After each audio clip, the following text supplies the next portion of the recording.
Hello beautiful learner, welcome back to my YouTube channel. Today we are discuss about September to December 2023 new Q card.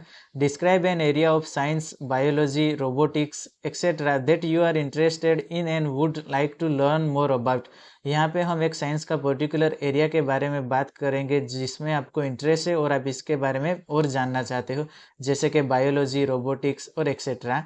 यहाँ पे cues दिए गए हैं, which area it is, वो कौन सा area है, when and where you came to know this area, कब और आपने कहाँ पे इस एरिया के बारे में जाना था, how you get information about this area, और आप इस एरिया के बारे में कैसे इंफॉर्मेशन गेन करते हो, and explain why you are interested in this area, और एक्सप्लेन करना है कि आपको क्यों इंटरेस्ट है इस एरिया में।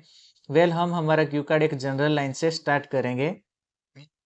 It is irrefutable that science is one of the fascinating subject for most of the individual. I am also one of them. इसे डिनाई नहीं किया जा सकता कि साइंस है वो बहुत सारे लोगों के लिए इंटरेस्टिंग सब्जेक्ट है, उनमें से मैं भी एक हूँ। यहाँ पे इरेफ्यूटेबल का मीनिंग होता है अनडिनाइबल एंड फैसिनेटिंग का मीनिंग होता है interesting. From my first standard to 12th standard I have studied myriad subjects and gain erudition. मेरे फर्स्ट स्टैंडर्ड से लेकर 12th स्टैंडर्ड तक मैंने बहुत सारे सब्जेक्ट पढ़े हैं। मायरिड का मीनिंग होता है मैनी, एंड एरोडिशन भी गेन किया है। एरोडिशन का मीनिंग होता है knowledge. Although some of the subjects had nothing to do with my day-to-day life, but the majority of them have made my life extremely easy peasy.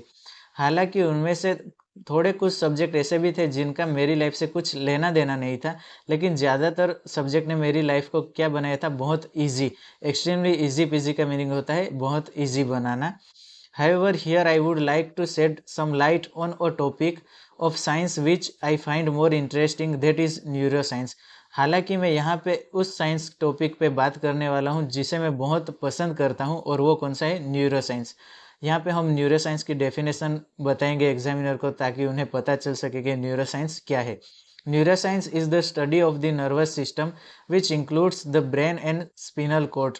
Neuroscience क्या है, nervous system की study है जिसमें brain और spinal cord के बारे में बताया गया है।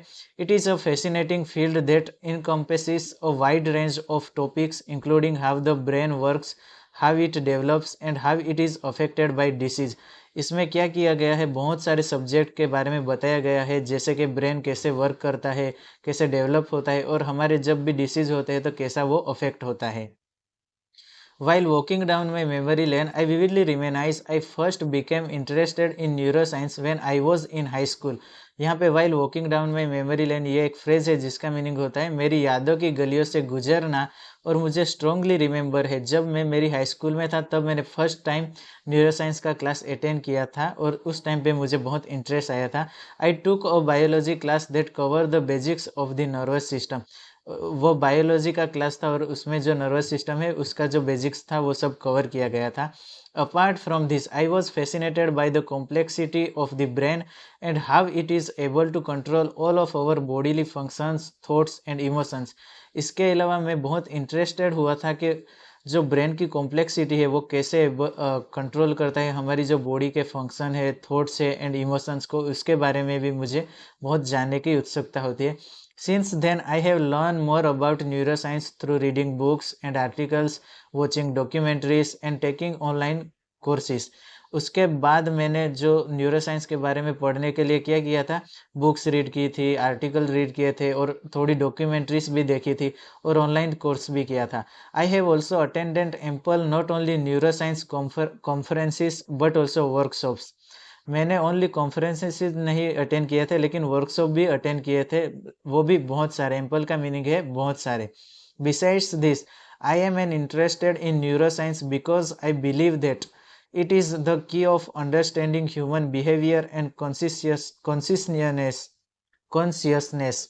इसके अलावा मैं इसलिए भी इंटरेस्टेड हूँ क्योंकि मैं बिलीव करता हूँ कि जो ह्यूमन का बिहेवियर है और जो कॉन्सियसनेस है वो कैसे हमारा ब्रेन अंडरस्टैंड करता है।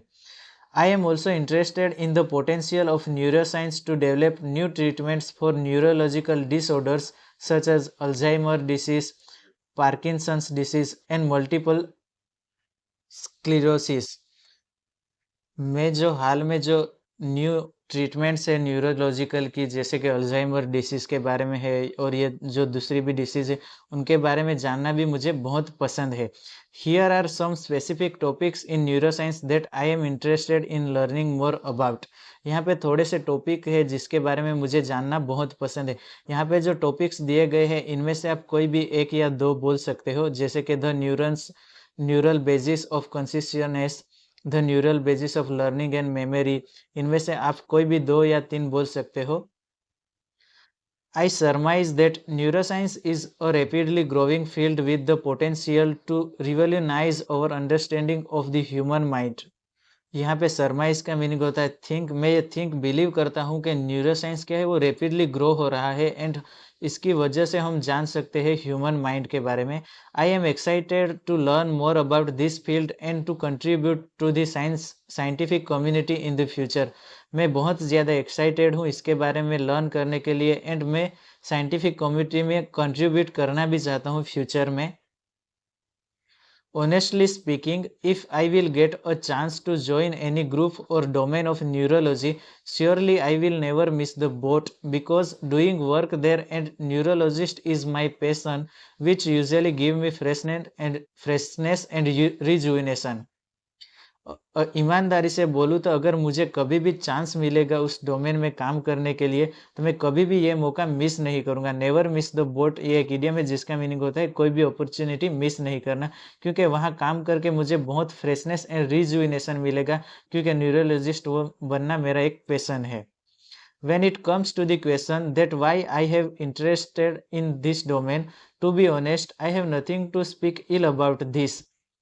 अगर एंडिंग पे ये बोला जाए कि मैं क्यों इंटरेस्टेड हूँ इस डोमेन में, तो टू बी ऑनेस्ट ईमानदारी से कहूँ तो मैं इसके बारे में कुछ भी बुरा नहीं बोल सकता हूँ। Even I can say this is for me like killing 2 birds with 1 stone. It not only give me inner gratification but also inspire me to do something new. इसके अलावा ये मेरे लिए कैसा है, killing 2 birds with 1 stone, एक तीर से 2 निशाने लगाना जैसा है। मैं ओनली अपने आप को इनर ग्रेटिफिकेशन का मीनिंग होता है हैप्पीनेस। मुझे ओनली अंदरूनी हैप्पीनेस नहीं मिलती, लेकिन मैं इंस्पायर भी होता हूँ कुछ नया करने के लिए। To cut the long story short, this is the area of science which seems interesting to me and I always kill my leisure time on watching videos about this field. To cut the long story short, ये एक ending के लिए idiom है, जैसे कि इन नटसल और at last बोलते हैं उसकी जगह। यही वो साइंस का एरिया है जिसमें मैं बहुत इंटरेस्ट रखता हूँ, और जब भी मेरे पास जो लेज़र टाइम, ये किल माई लेज़र टाइम का मीनिंग होता है स्पेंड माई लेज़र टाइम, ये एक इडियम है, तब मैं वीडियोस वॉच करता हूँ इस फील्ड के बारे में। Have a nice day and thank you for watching.